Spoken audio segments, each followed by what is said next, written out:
저희 목차를 보여드리겠습니다. CJ ENM이 미디어와 관련된 기업인 만큼 영상을 하나 보여드리고 시작하겠습니다.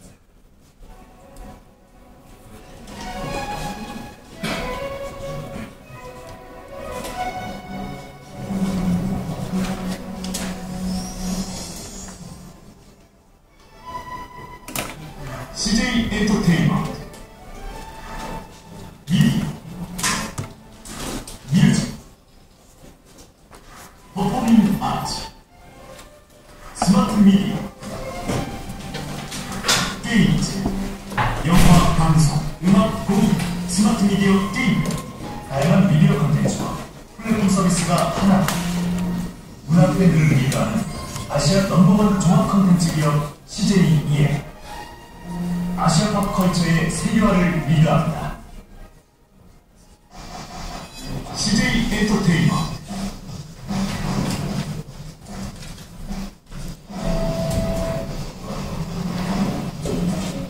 국내외 영화의 투자, 제작, 배급, 상영까지 국내 시장 점유율 1위 CJ 엔터테인먼트.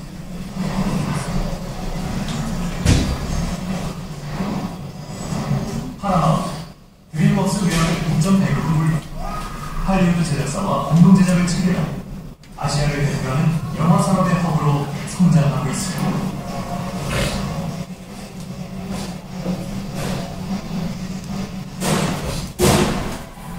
최초, 최고, 차별화를 추구하는 온유한 정신을 바탕으로 아시아 팝 컬처의 세계화를 리드합니다. 글로벌 미디어 콘텐츠 CJ EN.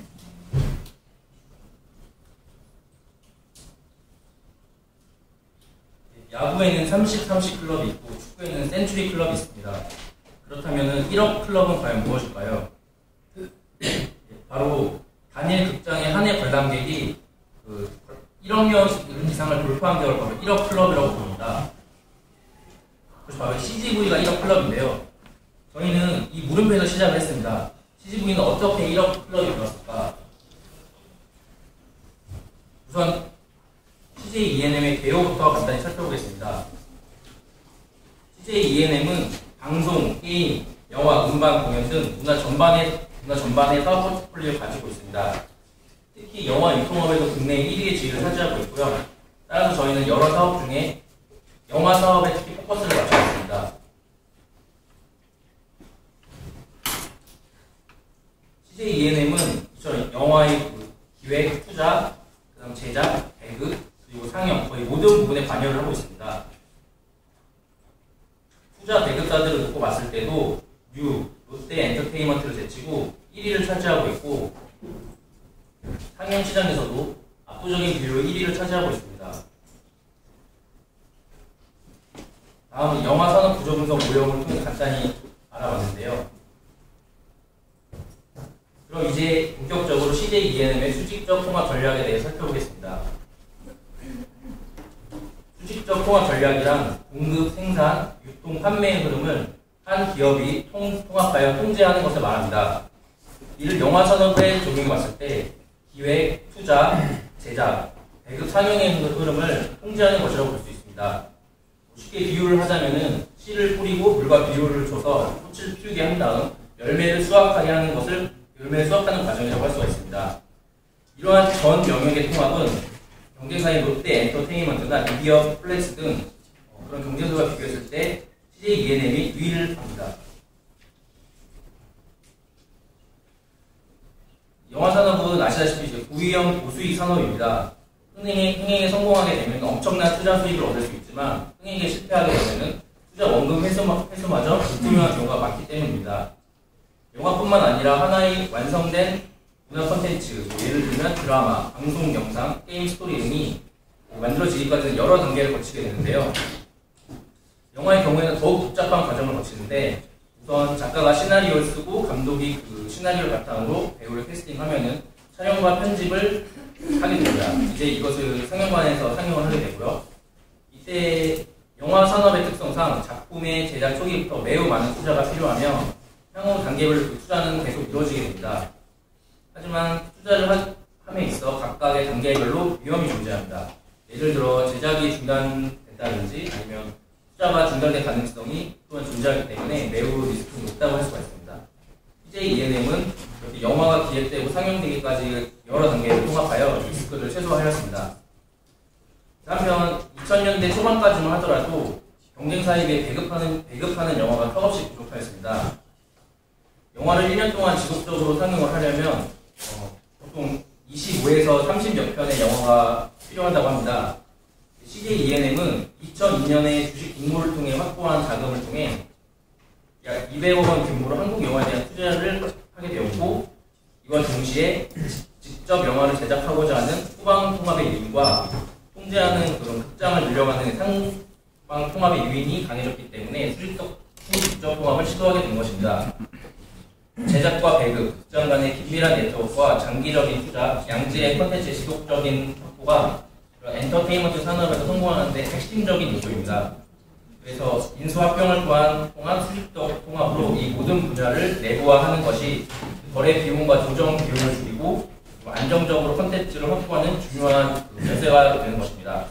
이는 미국의 폭스나 타임 워너 등 해외에서도 여러 사례를 찾아볼 수가 있습니다. 그래서 이와 비슷한 전략을 CJ ENM이 사용하고 있습니다. 영화를 만드는 과정의 첫 걸음은 기획 및 투자라고 할 수가 있는데요. 영화의 경우에는 최종 소비자가 관람한 이후에 그 영화의 가치가 결정되기 때문에 정확한 수익 예측이 어렵다는 단점이 있습니다. 따라서 투자자 측면에서는 제작자에게 마음껏 투자할 수 없다는 단점이 있고, 제작자 측면에서는 안정된 투자 수익을 보장하지 못하기 때문에 충분한 자본을 유치하지 못한다는 단점이 있습니다. 또한 시나리오가 완성되고 배역 등이 정해지고 나면 제작자는 투자자를 물색하게 되는데요. 영화 산업에서는 투자는 다른 사업과 비교할 때 상품 하나에 투자를 결정하고 집행하고 회수를 하는 정기간이 상당히 짧다고 볼 수가 있습니다. 그 짧은 기간에 막대한 양의 자본을 끌어올 수 있는 역량을 갖출수록 유리하다고 볼 수가 있습니다. CJ는 대기업으로서 수직적 통합을 통해 그 역량을 갖추게 되었습니다.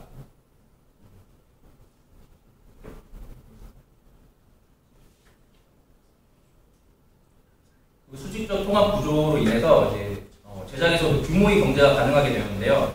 따라서 컴퓨터 그래픽이나 촬영 장비의 고품질화 등을 통해 완성도 높은 영화를 제작할 수 있는 여건을 형성하게 되었고, 프로듀싱 시스템으로 전환을 하면서 기획을 중시하는 전문적인 시스템으로 변화가 이루어졌습니다. 다음 배급입니다. 이 구조에서 가장 핵심적인 부분이라고 할 수가 있겠는데요. 배급사가 전국적으로 스크린 수와 상영관 수를 많이 확보할수록 관람객이 많아지게 되고, 이에 따라 수익 규모가 커질 수 있기 때문에 중요하다고 볼 수가 있습니다. 과거에는 영화 판권이 대부분 투자사나 기존 상영관과의 깊은 유대관계를 유지해온 배급사들에게 판권이 주어지기 때문에 초기 진입장벽이 상당히 높다고 할 수가 있는데요. CJ ENM은 수직적 통합을 통해 이러한 높은 진입장벽을 뛰어넘게 되었습니다. 뿐만 아니라 90년대만 하더라도 영화를 관객에게 보여줄 수 있는 수단이 상영관뿐이었고, 따라서 배급보다는 상영 부분이 절대적이었습니다. 하지만 점점 상영관끼리 경쟁이 치열하게 되고, 굳이 극장에 영화를 걸지 않더라도 IP, TV 등으로 소비자와 만날 수 있는 채널이 등장하게 됨에 따라 상영보다는 배급이 핵심적인 위치를 차지하게 된 것입니다. 마지막 단계인 상영입니다. 소비자에게 전달되는 최종 프로세스이고, 여기서 얻는 수익이 투자자들에게 환원되는 단계입니다. 계열사들끼리 영화 배급 상영의 수직적 통합을 이룸으로써 배급사는 전국적인 상영관 체인망을 보유할 수 있게 되었고, 이를 통해 고정적인 수수료 수익원을 마련할 수 있게 되었습니다. 따라서 이로 말미암아 또다시 흥행사의 배급에 많이 참여할 수 있게 만드는 선순환적인 구조가 될 수 있게 되었습니다.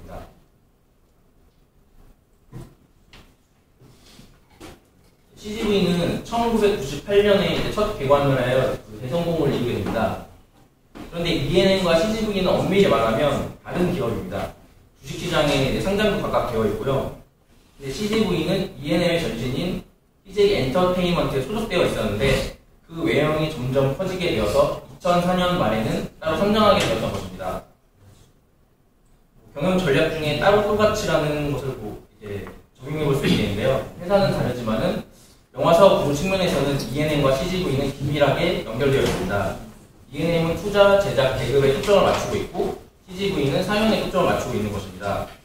E&M이 상영까지 도맡하기보다는 채널은 따로 이렇게 떼어내므로써 각자의 선택과 집중 전략을 취한 것으로 보입니다. 이제 CGV로 대표되는 멀티플렉스를 도입하면서 첫째로는 제품의 다양화, 둘째로는 서비스의 차별화를 가져왔습니다. 예를 들어 남자친구가 데이트를 위해 여자친구를 즉흥적으로 영화관에 데려옵니다. 그런데 원하는 영화를 못 보게 된다면 점수가 많이 깎이게 되죠.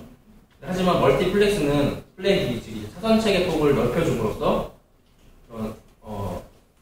차선책을 다양하게 제시해주고 전체 좌석도 늘어나게 해서 관객으로 하여금 영화관에는 왔지만 보고 싶은 영화를 보지 못하게 됐을 때의 그런 심리적인 부담을 줄여주게 되었습니다. 영화관에 영화만 보러 오는 것이 아니라 겸사겸사 쇼핑도 하고 식사도 할 수 있게 됨으로써 주변에 다른 목적으로 왔던 소비자도 영화관으로 유입시키게 될 수 있게 되었습니다. 특히 멀티플렉스는 인터넷을 통해 어떤 영화가 어느 시간대에 상영되는지, 좌석은 몇 개나 남아있는지, 내가 어떤 좌석에서 볼 수 있는지 실시간으로 확인이 가능하고 예매할 수 있다는 점이 특징입니다. 이는 바로 정보의 비대칭성을 해소한다고 볼 수 있습니다. 영화관의 재고가 바로 빈 좌석이라는 점에서 재고 관리와 대응을 전적으로 영화관이 담당하는 것이 아닌 소비자가 스스로 빠르게 대응하게 함으로써 영화관의 부담을 줄이게 되는 것입니다. 또한 수식적 통합의 장점이 제품, 즉 영화 배급에 대한 통제권을 갖고 있는 것이다 보니 일반 극장은 전통적으로 성수기인 토요일 주말에 신작을 개봉했던 것에 비해 CGV는 자사 영화를 토요일보다 빨리 금요일이나 목요일에 개봉함으로써 선도 우위를 창출하였고 관객의 입소문을 먼저 퍼뜨려서 밴드웨건 효과 같은 것을 누리기도 했습니다.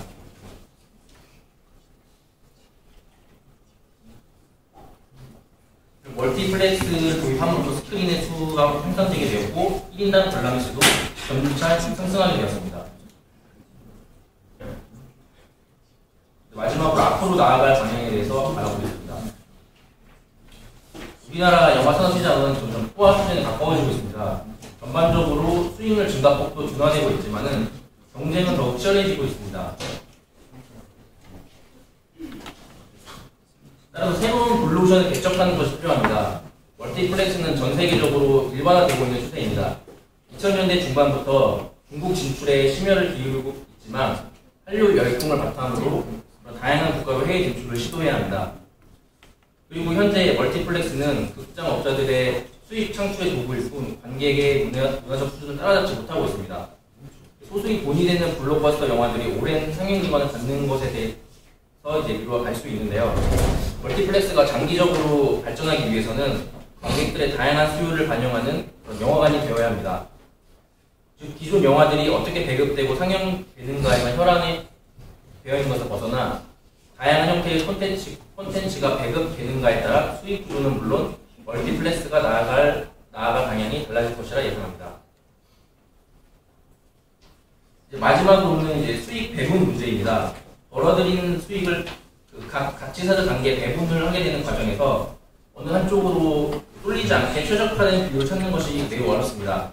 하지만 가치사들의 어느 부분에서 의존도가 커지거나 리스크가 커지게 된다면 그 타격되는 리스크는 전체 가치사들에 이르기 때문에 중요한 문제라고 할 수가 있습니다.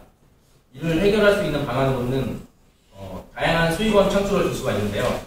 현재는 영화의 티켓 수익이 수익원의 70% 이상을 차지하고 있다고 합니다. 하지만 상권 해외 수출, IPTV 같은 VOD 서비스, DVD, 아니면 영화 각본을 소설로 출판을 한다든지 문구나 장난감 같은 캐릭터 산업 등에서도 다양하게 수익을 창출해낼 수 있다면 수익 배분 문제 돌파구라든지 아니면 수직적 통합 구조의 시너지 효과는 더욱 빛을 발할 것이라고 생각합니다. 네, 이상으로 발표를 마치겠습니다. 감사합니다.